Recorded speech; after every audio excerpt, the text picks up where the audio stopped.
Scorpio and Scorpio rising, my lovely Scorpios. Let's talk about February. And before we start to get into the nitty-gritty, I want to give you a little advice or a little tip or whatever you want to call it. This is a month that is going to be super fast, and we will all, no matter what sign we will all feel very ungrounded and flighty and restless and just like almost like we can't catch our breath because one thing after another happens. And Mercury, which is the way we move through life, is on full speed. It is whizzing through the signs. It's moving into Aquarius at the beginning of the month and then into Pisces towards the end of the month. And Mercury in Aquarius and in Pisces specifically is a Mercury that is not super grounded. It's a Mercury that is all out there. And sometimes it isn't really connected to the here and now, even though Mercury is the mind, right? The logical brain. But once Mercury hits Aquarius, we kind of take off. So everyone that actually has a Mercury in Aquarius or a Mercury in Pisces might already be very familiar with this energy. So for you, maybe this is going to be a very familiar energy. Still, I urge you to start, maybe you already have one, but start a practice that is grounding you, like a grounding practice, like meditation, yoga, walks in the park, and do this every day at the same time if you can. So you get some kind of routine where you know, like, okay, this is my time where I just connect with the 3D again, right? With the 3D world, earth, nature, and making myself feel at home within all the fastness and vastness of life. So this is what I want to urge you to do this month. Now, one more thing before we get into the details. This month, the North Node is going to dance with Chiron all month. Like literally they are dancing with each other all month. And that also means that obviously the Chiron is opposing the South Node. And for you, this is all going to fall into your 5th house and your 12th house. Now, we're talking health. We're talking setting new routines. Routines that heal. Routines that allow you to feel settled and grounded and feeling your body, and then move from that place, moving towards the future. When you are in a state of ungroundedness, when you are in a state of, I don't know what I'm going to do tomorrow, I don't know what I'm going to do when everything is open, the physical body can sometimes feel very ungrounded. And you have Aries in the 6th house, so your day-to-day is really fast. You're here, there, and everywhere. So this month, the North Node is saying, okay, that's all lovely, right? It's part of who you are, but how does it serve your health? Are you healthy right now? Are you feeling healthy in your physical body? If yes, then keep doing what you're doing. If there is a splinter of, no, my body, I'm too tired all the time, I'm restless all the time, I'm whatever it is, take note and focus on your body, focus on your health. And also remember the South Node in your house of spirituality is saying, we gotta leave something behind here.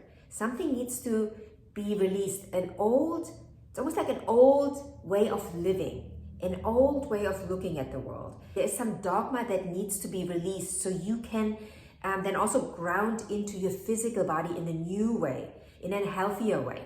So this connection between the spiritual body and the physical body, something is off here. And you're asked to realign it this month.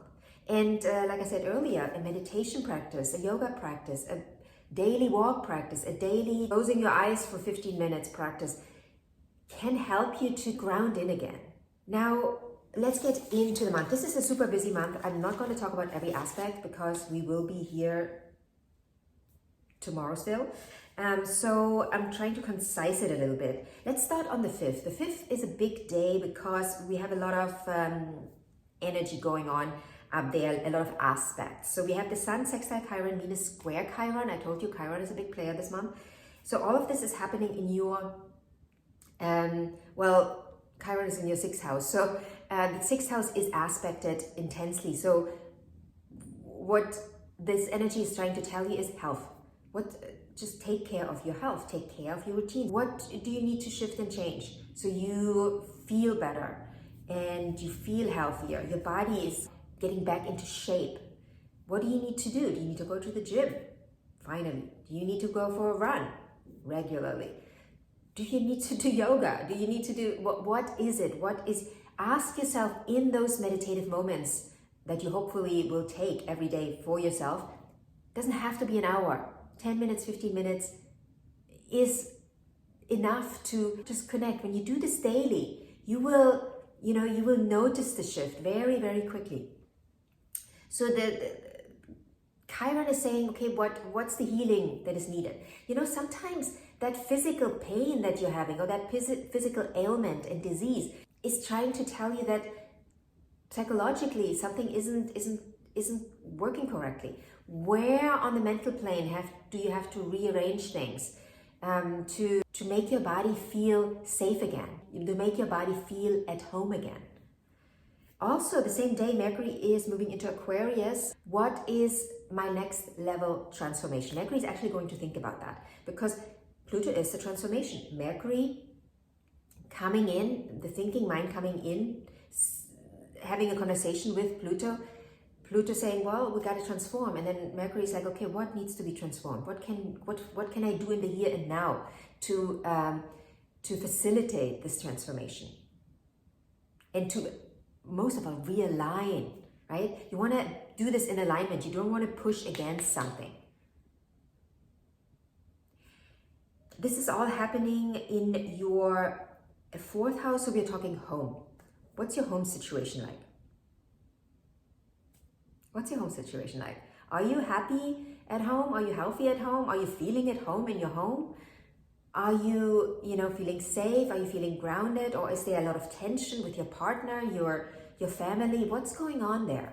What's going on there? And what needs to change and shift so you can actually feel at home and feel safe and grounded when you come home? Then on the 6th, we have Venus square the nodes and the Sun sextiling the nodes. More of the same, what I've just said earlier about Chiron. Remember, 6th house subjects are being in the focus this month for you. This month is about rearranging your day-to-day life to facilitate healing, to facilitate your healing journey, facilitate the healing of the body and the mind.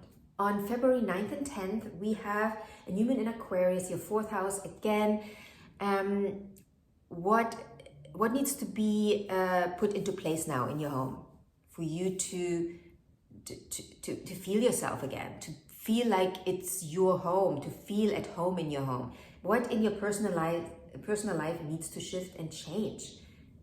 Related also to your family life. Knowing that Pluto just moved into this area tells me that there is a transformation ongoing, right? And a transformation is not a one-day kind of occurrence. We're peeling the layers, specifically when Pluto is involved. It's like one layer and then a few months later another layer, then a year later another layer. We're peeling the layers to get to the core. The transformation with Pluto is a slow-moving transformation. Trusting and understanding that the universe is intelligent.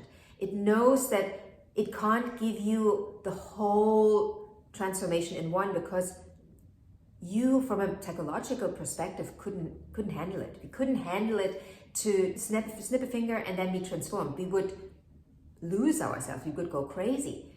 So we get it in bite sizes so we can handle it. There are going to be more layers to be dealt with, but you've been dealing with this one layer. You've been in pain trying to get that one layer off for a while now. It is time. find the courage to remove that layer. This is a moon that is in a square with Uranus, and so it's squaring your house of relationships. On one level or another, this will have to do with relationships. If you're single, this can be a one-on-one relationship to a friend that you've known for 20 years, or even a relative, a family member. But if you are in a relationship, then this is probably going to relate to your relationships. And then I'm not saying that everyone with a Scorpio rising is now going to leave their relationship. No, it doesn't mean that. But there's something in the relationship that needs to be addressed. On the 21st, 22nd, and 23rd, Venus is going to conjunct Mars in your 4th house. Like, the question here is there something in your personal life? Is there someone in your home that needs to move out, that needs to move away? Do you need to move away? Or is it your partner that needs to move away? Where do you need more freedom in partnerships? For me, Venus and Mars conjunct in Aquarius is freedom in relationships, liberation in relationships. Where do you need to be liberated in your relationship, in your home life, in your family life? What needs to be liberated here? That's the question that I would ask myself if I'd be you this month. And then on the 24th, we have a full moon in Virgo, your 11th house. This is you probably looking at your 5th house area, children, romance, creativity. And you're like, okay, what is this all about? What is my actual legacy here? What is my legacy? My legacy is my children, my legacy? Is my creative self-expression my legacy? Is it a combination? What do I actually leave behind? What have I done the past 30, 40, 50 years? What have I created? And because creation is the 5th house. And what is it now? What do I have to show for now in the 11th house, in my legacy? And my hopes and dreams. What were my hopes and dreams? And where am I at now with it? Have things changed? Do I still have the same hopes and dreams? And if so, did I get anywhere? Did I get any further? Did I get any closer to it? What do I actually want to leave behind? A full moon is always a highlighting, right? The moon is in your 11th house, the sun is in your 5th house. So these houses work together. So there is like an understanding of how the 5th house, our 5th house behavior, our 5th house creative self-expression is nurturing our 11th house expression. So how is your creative self-expression nurturing and informing what you do in the 11th house regarding your hopes and dreams for the future, but also your community, right? How does that affect your community? How is your creative self-expression affecting your community, your friendship circles? There might be some friendships that will fall away in the coming months because there's no connection anymore for you, because you might have realized now through going through this month that I am not who I was anymore. My focus now is my health. Now my focus now is taking care of my body so I can live a long, beautiful life. And maybe certain friends that I've been having, or certain people that I've been hanging out with, they don't understand that. So you might realize now that whatever you've came to understand in your 6th house area, in the area of health, right, your body, that needs your full attention now. And maybe you've been like someone that loved going out, loved being out and about, having a good time with people. Now you're like, well, maybe I need some more people that are also focused on their health journey, on their health, on living a good long life, a healthy good long life. That doesn't mean you can't go out anymore. Of course you can, but maybe you have to find a new way. Maybe you have to find a new routine. Maybe staying up all night is not the best you can do for your health and your body now. So, and maybe you need to find more people that are more aligned with you on that level. So I'm going to leave you with this because this has already become a very long, oh, there's a little birdie on my terrace. This has already become a very long little video. Again, main focus is your health and your home life this month. So focus on that and take care of it so it can actually fuel you to move forward in life and to grow into an even happier and healthier person. If you have any more questions, please feel free to ask. Comment in the comment section below. If you want a personal reading, you can click on the link in the description box. If you want to work with me one-on-one on a coaching basis, you can also click on the link, or you can email me. There's an email in the description box. And anything else, feel free to ask. I wish you a beautiful month, and I will see you in the next video.